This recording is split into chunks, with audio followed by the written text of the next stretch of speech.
Halo teman-teman, masih dengan Advokat Agung di sini. Di kesempatan kali ini saya hendak membahas terkait rencana pemindahan ibu kota negara dari Jakarta ke Kalimantan yang hingga saat ini masih terjadi pro dan kontra. Partai Keadilan Sejahtera atau PKS salah satu yang kontra, yaitu menolak pemindahan ibu kota.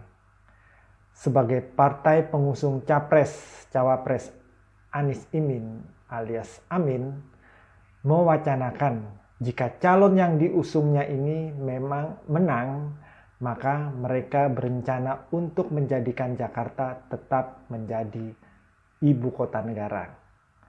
Lantas, apakah hal ini bisa terjadi? Disinilah saya akan membahas atau menganalisa secara hukum ya, bukan secara politis. Saya disclaimer bahwa ini adalah pendapat pribadi saya.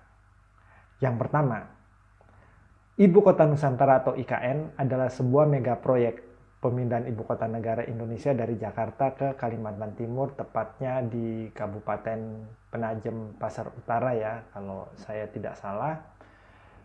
Mega proyek ini dibuat dengan payung atau landasan hukum berupa Undang-Undang Nomor 21 Tahun 2023 tentang perubahan atas Undang-Undang Nomor 3 Tahun 2022 tentang Ibu Kota Negara.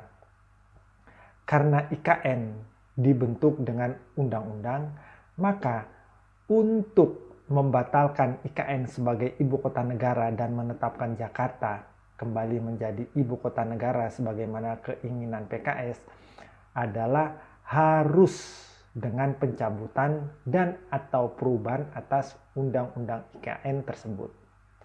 Karena IKN ini dibentuk berdasarkan undang-undang, maka pencabutan dan atau perubahannya harus dibuat dengan undang-undang juga.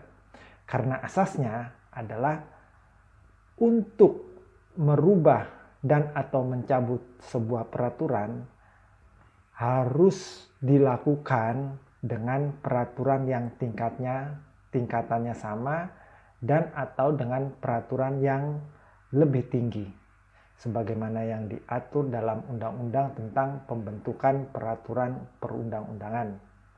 Jadi kesimpulan pertama, undang-undang IKN harus dicabut atau dirubah terlebih dahulu dengan sebuah undang-undang supaya ibu kota tetap di Jakarta. Terkait pencabutan atau perubahan undang-undang, kita harus tahu terlebih dahulu siapakah yang berwenang untuk mencabut dan atau merubah undang-undang. Berdasarkan Undang-Undang Dasar 1945, kewenangan itu ada pada DPR dan Presiden. Jadi, kesimpulan kedua adalah yang dapat mencabut atau merubah sebuah undang-undang hanyalah DPR dan Presiden. Lantas, saat kapan DPR bisa mencabut dan atau merubah sebuah undang-undang? Itu dapat dilakukan apabila anggota DPR yang menyetujui pencabutan atau perubahan undang-undang telah memenuhi quorum sebagaimana diatur dalam peraturan tata tertib DPR. Jika tidak memenuhi quorum, maka sebuah undang-undang tidak bisa dicabut atau dirubah. Selain DPR, Presiden juga bisa mencabut atau merubah sebuah undang-undang, tetapi tetap bergantung pada persetujuan dari DPR. Presiden bisa membuat peraturan pengganti undang-undang, namun jika DPR menolaknya maka Perpu tersebut tidak bisa berlaku. Berdasarkan analisa hukum tersebut, jika PKS mau mencabut atau merubah undang-undang IKN, maka yang pertama PKS dan partai koalisi yang mendukungnya harus menguasai parlemen atau DPR terlebih dahulu agar bisa mengusulkan pencabutan atau perubahan Undang-Undang IKN. Apakah itu bisa?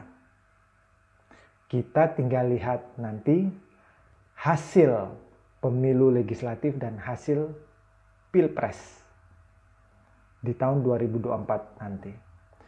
Jika hasilnya seperti pemilu yang lalu, di mana PKS hanya memperoleh 50 kursi di DPR RI, atau hanya 8,2% ya, dan itu jika ditambahkan kursi dari PKB dan Nasdem yang merupakan partai koalisinya, masih berkisar di angka 26%. Dan itu hanya seperempat dari persentase kursi di DPR RI.